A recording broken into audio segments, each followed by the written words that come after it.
Hello, everybody, and welcome back to the Create Your Best Chapter podcast. My name is Vera Ilnitsky, and I help midlife women get rid of doubt and insecurity so that they can confidently go after their goals and their dreams. And on this podcast, I have the pleasure of inviting on amazing women who are doing amazing things in the world, and they're here to share their story about creating their best chapter. And the reason why I love these conversations so much is that sometimes when we're going through challenging times or when we're really looking to reinvent ourselves, sometimes we feel like we're alone. And I just love sharing stories and wisdom from women who are, in the journey with us and who are wanting to share their stories to inspire and motivate all of us. So today I have a really special lady. Her name is Cindy Drummond. Cindy is an author, she's an entrepreneur, and she's a passionate advocate for personal growth and community building. So Cindy, right there, you and I are in alignment on that piece of it. Cindy is also the author of a book called Reflections from the Dating Pool, where she shares her insightful and often humorous experiences in navigating love, relationships, and self-discovery. She's also the visionary curator of Women Only Weekend, a transformative event designed to empower, inspire, and connect women through workshops, networking, and shared experiences. And beyond all that, Cindy is also the co-owner of Luminescence Healing here in Calgary, where she helps individuals embrace wellness and inner balance through energy healing and holistic practices. So welcome so much to the podcast, Cindy. I'm so glad to have you here. Thank you so much, Vera. You know that I have a great amount of respect for you and what you do as well, because I think that especially women of a certain age, we're trying to reinvent ourselves and we're trying to create our best chapter. And so I love that you have a forum for women to seek and find other like-minded women. So thank you so much for the opportunity. Well, thank you. And speaking of best chapters, I would love for you to dive into a bit of your story and describing a key life situation that happened to you where you had to make a decision to start over and start a new chapter. That was a literal new chapter. So a decade ago, let me give you a bit of a backstory and I'll make it quick. And so I had a fairly normal childhood, grew up, married a nice guy, had two beautiful children, and then felt like something was missing. So I ended my marriage and I fell in love, but I fell in love with the wrong person. And I was with that person for about 7 years, had no idea the lie that we were both living until he was arrested one morning from our house in front of myself and my two daughters. And in that moment, I had to make a very snap decision. So I fled the family home that I owned with him, and I took my two daughters. I was in my mid-40s, and I basically sought refuge in my parents' basement. So talk about starting a new chapter and, tail between my legs. My parents, amazing people, they were just like, yeah, come on in, we'll figure this out. So at that day, I knew that I needed to create a new chapter. Wow. Yeah, that sounds just extremely horrifying and scary and terrifying all at the same time. You said that you were both living a lie, and I'm curious about the lie that you were living. Like, how did you come to terms with that, and how did you even figure out that you were living this lie? And what do you think caused you to live this lie? I think I can speak for many women, like, you fall in love with somebody, and so you sort of paint this picture, and then there's a little whisper that this doesn't feel right, but you know what? He's looking me in the eye and he's telling me that he loves me and he makes me feel really good when I'm around. I'm sure I misunderstood. And then the next thing happens and you're like, gosh, this doesn't feel right. Something's adding up here, but again, honey, I love you. I would never do anything to hurt you. And so you just keep and that's where I say that that's the part that I was living that lie, because I was oblivious to what was going on until I was slapped in the face. Like when 7 police officers come to your door. Now, don't get me wrong. I had no idea for the thing he was arrested for. I had zero idea that was going on. I thought I don't know what I thought was going on, maybe infidelity, maybe things like that. But I never thought that I had no part in what he was arrested for. Yeah.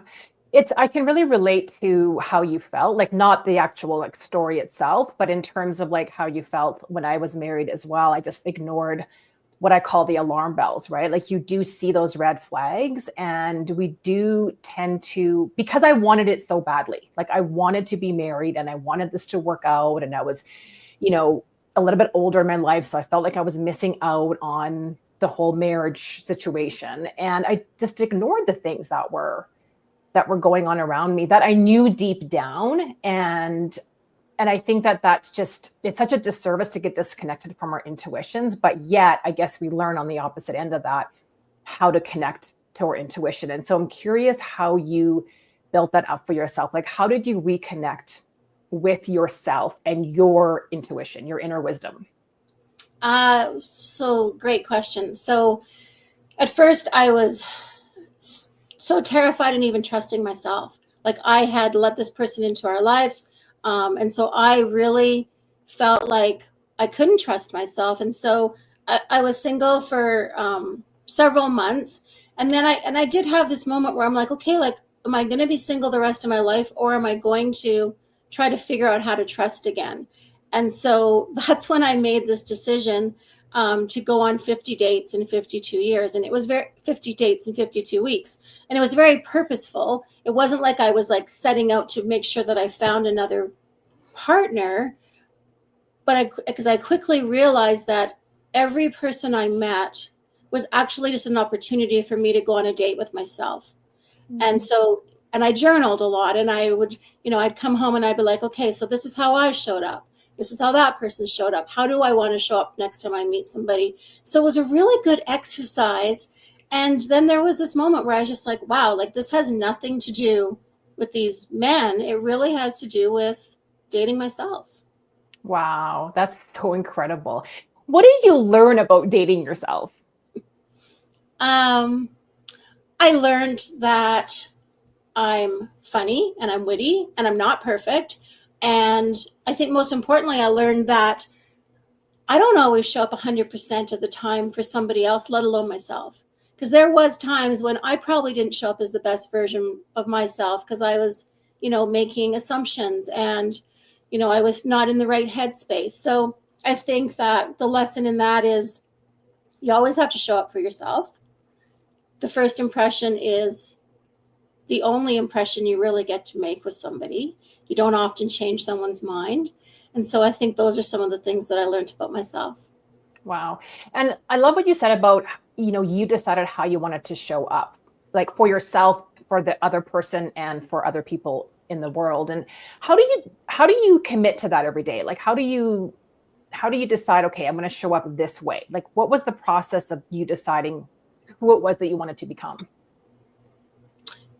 Well, I think that's the beauty, is that we get a choice every single morning to decide how we are going to show up. And so when you and I met, we met at a networking event, not my favorite type of event, but I decided that I was going to show up for myself, and I was going to be cordial. I was going to be interested in other people. I was going to step outside my comfort zone. And so I think in every meeting, in every online meeting, you always get a chance. Okay, how do I want this to reflect back to somebody and reflect back to myself after that meeting? Hmm. Yeah. Did those dates that you went on, is that what helped you build that trust in yourself that you can do this and you can be okay on your own? 100%, because I think I was nearing the 50 date mark when a friend asked me, okay, what's next?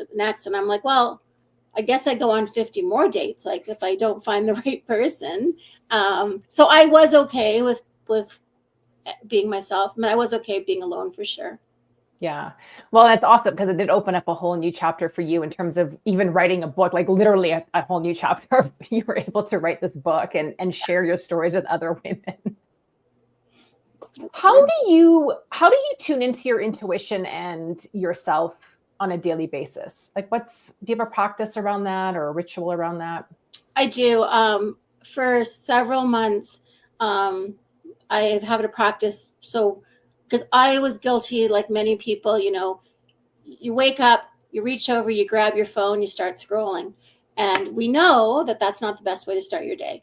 And so my practice now is I do grab my phone, but before I scroll, I get out of bed and I come into the room that I'm in right now, and I do a little meditation. Doesn't have to be long, but I meditate, a journal. And again, sometimes it's 2 sentences. It's not always a full page of my thoughts. And what I'm working on is I'm also trying to move my body every day. And living in Calgary is not always easy in this winter wonderland, but I do try to move my body every day in some, because I think it's really important that all those 3 things, like just to write down your thoughts, to get into your own space so you can listen to your intuition, and to also clear energy. Like sometimes we're just so stuck. So it's just really good to shake out some of that energy. Yeah, those are all awesome practices. Like you mentioned, your parents were there for you when you had to, restart your life over again. Who else was there for you? Like, how did you tap into the support of others, or did you tap into the support of others? I absolutely did. I'm going to give some credit to my daughters, who were young at the time. They were only 16 and 14, but definitely I give them credit, because I had to look at them every day and be like, okay, I need to still be their mom, and I need to make decisions that they're going to be proud of, and they're going to be able to take strength from if they're ever faced in any situations like this. So definitely my daughters. But and you mentioned it a little bit, is the women only weekend. So I threw myself into that. I had never hosted an event before, and in 14 weeks I planned my first women only weekend, really as an excuse to not face the reality I was in, but also to redefine myself. And some of the women that I met through my first weekend grew into great friendships. I have a lot of people in my life that care about me. I don't have that one best friend person, but I do have a lot of people that were checking in on me and holding me accountable, and making sure that I wasn't spending New Year's Eve alone and those sort of things. Yeah, that's awesome. I love how you just decided, even though you were going through something like super horrible, and like I can only imagine how you were feeling, like really low and guilty and shamed and like, angry and all the different emotions. But yet you were like, I'm still gonna try something new. Like I'm going to put myself out there on dates. I'm going to plan this women's retreat weekend. And maybe some of that was a little bit of escaping from the reality, but still you were like, I'm going to try something new and different. I'm just wondering what drove that. Like how did you tap into that inside of you? Fear of being in that victim mentality. I did have this huge fear that, because people, what do they say in the journalism world? When it bleeds, it leads. And so I was like, is this really what I want people talking about? Do I really want them defining me as a person that was in this terrible relationship and blah, blah, blah? And so I really felt like, no, I don't know how, I don't know where that source of power came from, but I was just like, absolutely not. This is not what I'm going to be known for. And so then I was just like, well, I think I should plan a weekend in the mountains, and I should just bring 65 women and go figure it out. Well, and what you're talking about really, Cindy, is making a decision. And I think that's the thing. Like you said earlier in the conversation, that you can wake up every morning. Like we get to wake up every morning, and we get to decide how we're going to show up, despite what's going on around us. And let's face it, there's always something going on around us, whether it's politics or it's the world or it's the weather, or, it's our own personal circumstances that are going on around us and creating this chaos. In the midst of that, we can still decide, hey, I'm not going to be a victim. Like I'm going to do something about this. I absolutely. I think that I hear from people that are, thinking about a new business, or, they want to start dating, and yet I'm like, so why don't you? And they're like, well, I'm just sort of still reaching, researching it, or I still, I want to talk to this person I'm just like, but just do it. Mm-hmm. And I get it. Like it is hard when you're stuck. It is really hard to make that first step. But the tagline that I always had for WOW Women Only Weekend was YOLO, and it still applies. Like, you only live once. Yeah, or maybe absolutely. twice, but I still want this life to be, a fantastic journey. Yeah, and I mean, there's never the right time, right? Like, there's never going to be, you can't do enough research. Like, you have to actually physically do the thing. Like, yes, you can do a little bit of research and you can kind of talk to people, and obviously you want to have support systems around you, and maybe you have even a plan B, but sometimes you have to just go through it and do it and see what happens. And really, at the end of the day, what's the worst that's going to happen? Absolutely. Because failure is an excellent learning opportunity. Yeah, absolutely. I think it's reframing how we think about failure. Like, instead of it's a mistake, or I did something wrong, or the world's going to come to an end because something didn't work out the way that I wanted it to be. It's like, well, what did I learn from that? Like, how can I change as I move forward then? Absolutely. And if nothing else, you'll get a funny story, right, Cindy? Several. Yeah, several funny stories. Yeah. So how did you get into the wellness space then? Like, now you own this beautiful wellness center in Calgary, and you do amazing work, and you help heal people, and you help people, reinvent themselves. Like, how did you get into that space? Truly, I think it's a bit of an extension of Women Only Weekend. I loved when we had sessions about wellness and personal growth, and so that was a one weekend event. And so one of my closest friends, a high school friend, Jackie, she unfortunately, but maybe fortunately, has been in the healthcare system her entire life. Was diagnosed with kidney disease when she was 16, and so we've been friends for all these years. Her living in BC, me living in Calgary. So she's come to WOW. She'd come to WOW a few times, and she's like, "Cindy, I love what you're doing." And then she found this technology, and she said, "Cindy, we need to heal the world." And I said, "We need to build a community around like-minded people that can heal the world." And so, again, like, big decision. Renting space is expensive. Taking on a lease for 7 years is expensive. The technology is expensive.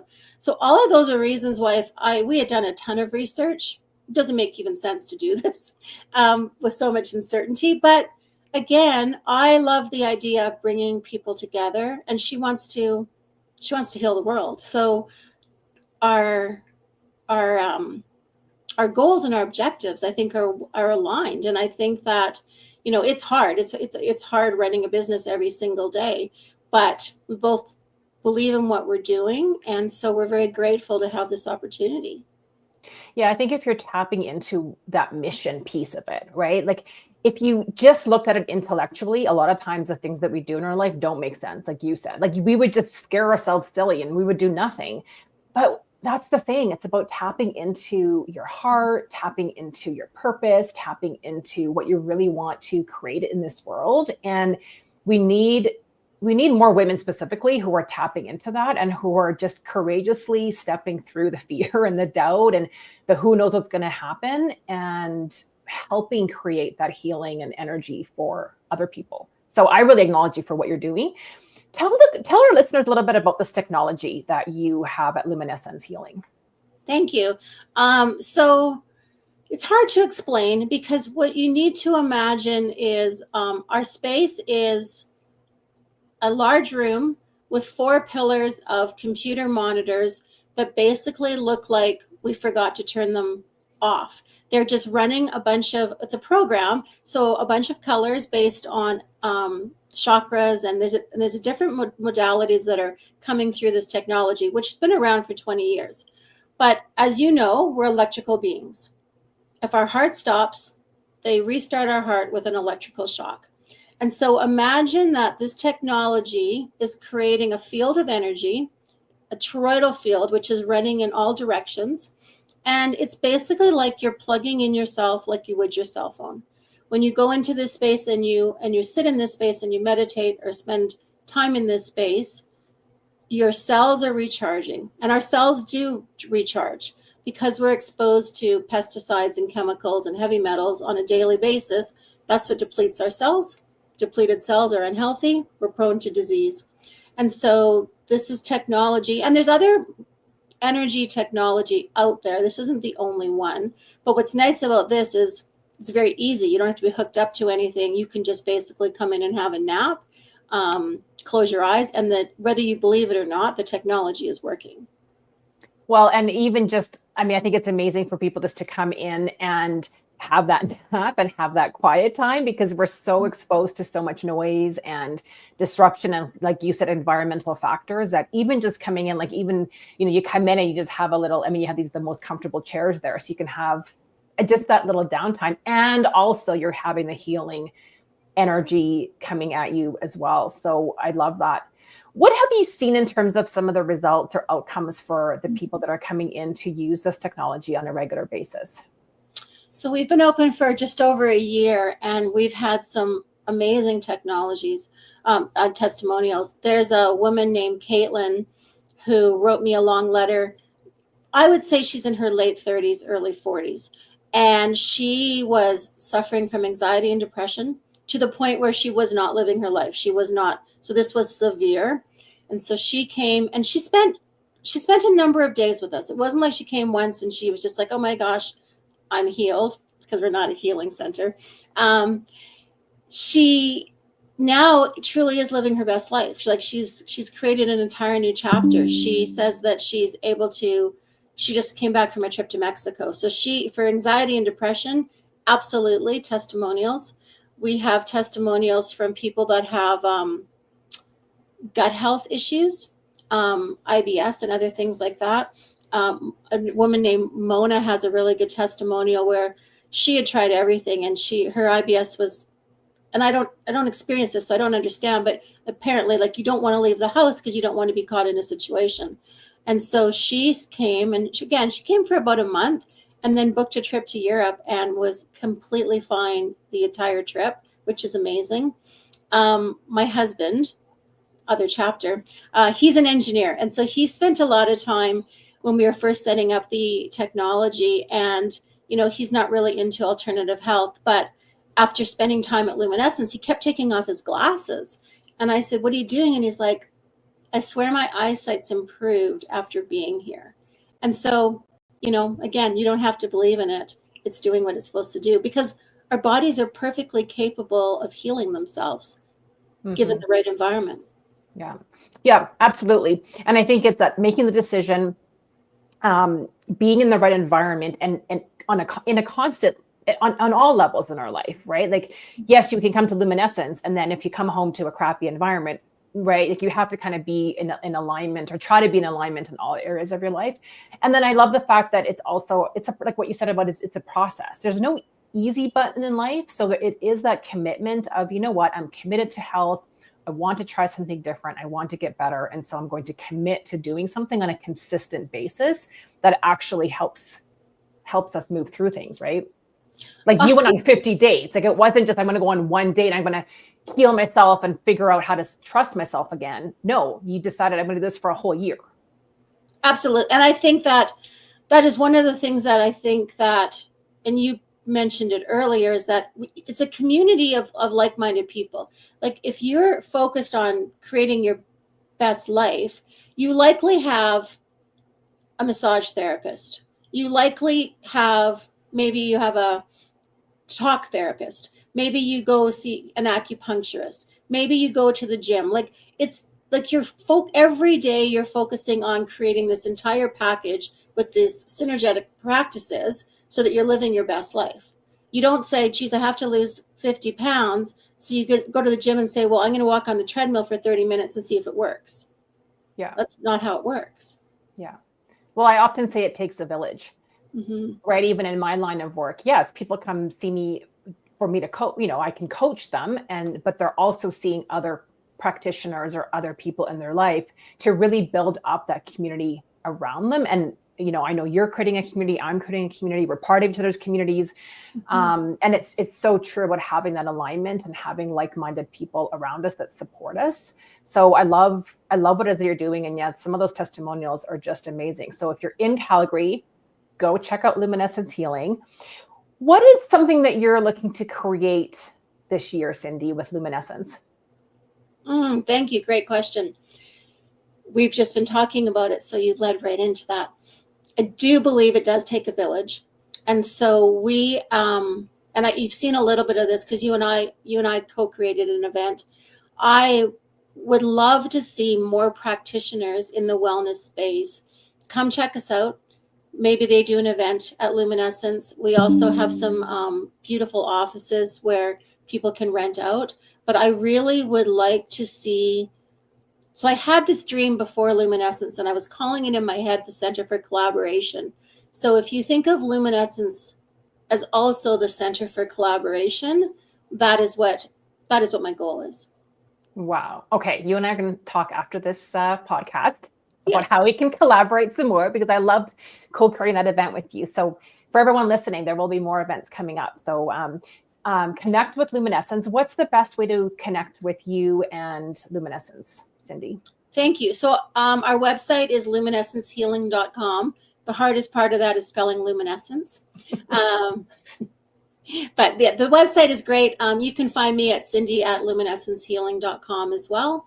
And yeah, I would love to see anybody that is in the Calgary area or even outside of Calgary that's just popping through. Yeah. Well, I'll put the links in the show notes for everyone to connect with you as well. But I want to end off with your words of wisdom, Cindy. What would you like to share with women who are looking to create their best chapter or who are reinventing themselves right now? Like, what would you like to tell them? Find your tribe. And how you do that. I mean, it's not easy because not everyone likes to network, but you have a great tribe of women. You connect women all the time. Step outside your comfort zone and go to those networking events. I think we both know that Lindsay Berry runs great events. Luminescence has great events. We have sound baths and other things. So find your tribe, because it is definitely easier when you find the right tribe, because not everybody wants you to succeed. So align yourself with people that want to lift you up, not tear you down. Amazing. Those are amazing words of wisdom.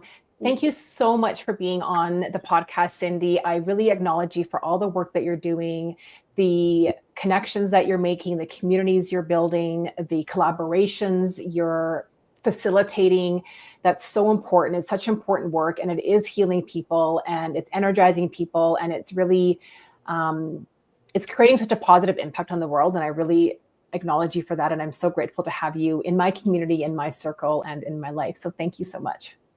Thank you. Likewise. Thank you for having me as a guest today. All right, everyone. Bye for now.